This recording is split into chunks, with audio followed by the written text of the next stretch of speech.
No. It doesn't make any sense. There's no way you guys can be related. I mean, those things are like 20 times bigger. And also, tauntauns aren't real.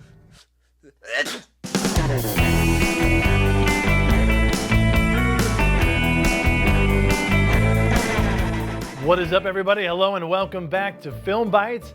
Oh man, today's episode is loaded with action-packed special effects, romance, explosions.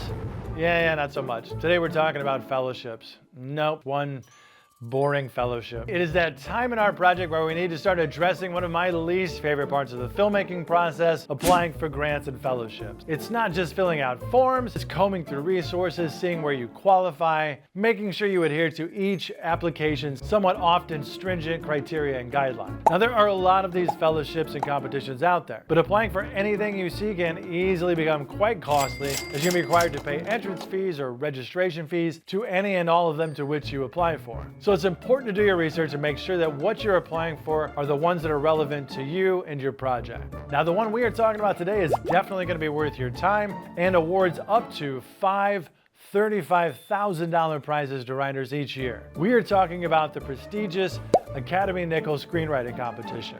And since its beginning back in 1986, over 192 fellowships have been given out, totaling over $5 million.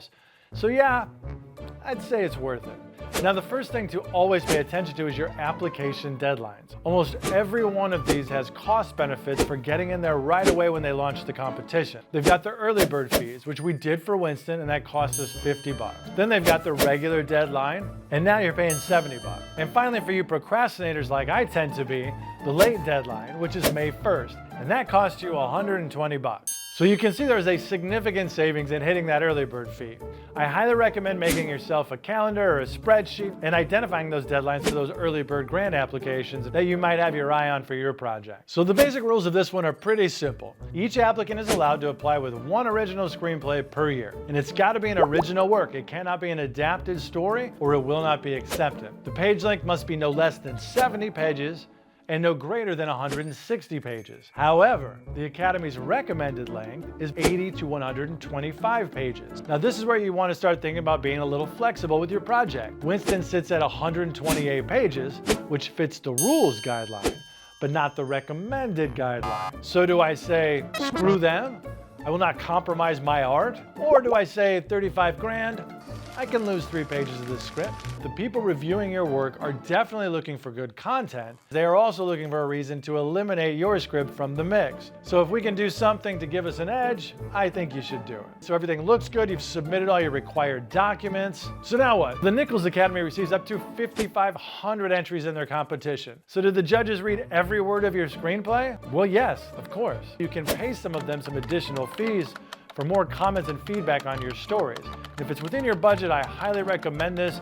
Getting that outside perspective might be the difference between you losing one year and winning the next. Each judge is then given a very specific set of categories and subcategories. Let's take a look at a few of them. Does the story have an original premise? That's a big one. Is there a strong beginning, middle, and end? And does the story connect with you emotionally? Do you love it? Do you hate it? Do you want to buy it a drink? Does the story have an original voice? Does the story show us something that we have not seen before? Do you want to know what happens to them? Now, if you're rooting for the main character to get punched in the face, that might not be such a good thing. Does the writer use description and dialogue to create suspense, tension, drama, comedy, and conflict? Nope, we're not talking about a Harry Potter book here, but this category boils down to a couple of main points. Does the script make you want to keep reading? Is there something special or indescribable about the story that elevates it above the rest for you? Now, there's several others, but you get the idea. And these are great things for you to consider when you're rewriting and revising your screenplays to evaluate if you've got a compelling story. Now, you can see all of these criteria on the Academy's website, which I put a link for you down in the description below. So for the basic entry fee, you're guaranteed a minimum of 2 readings with comments, up to a total of possibly 6, based on how your story progresses in the competition. About 10% of those are read a third time. 5% get to the quarterfinals in August. From there, 2% might make it to the semifinals, and only a solid 10 to 15 are going to make it to that final competition. So in terms of fellowships, this one is top of the list and relatively easy to apply for if you've got an original screenplay. Just make sure it's polished up and submit it by March. And if you don't make it, don't worry.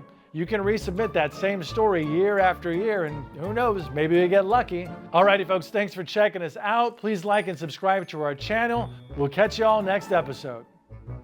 Yeah, girl, Tessa, you get paid 1 chip.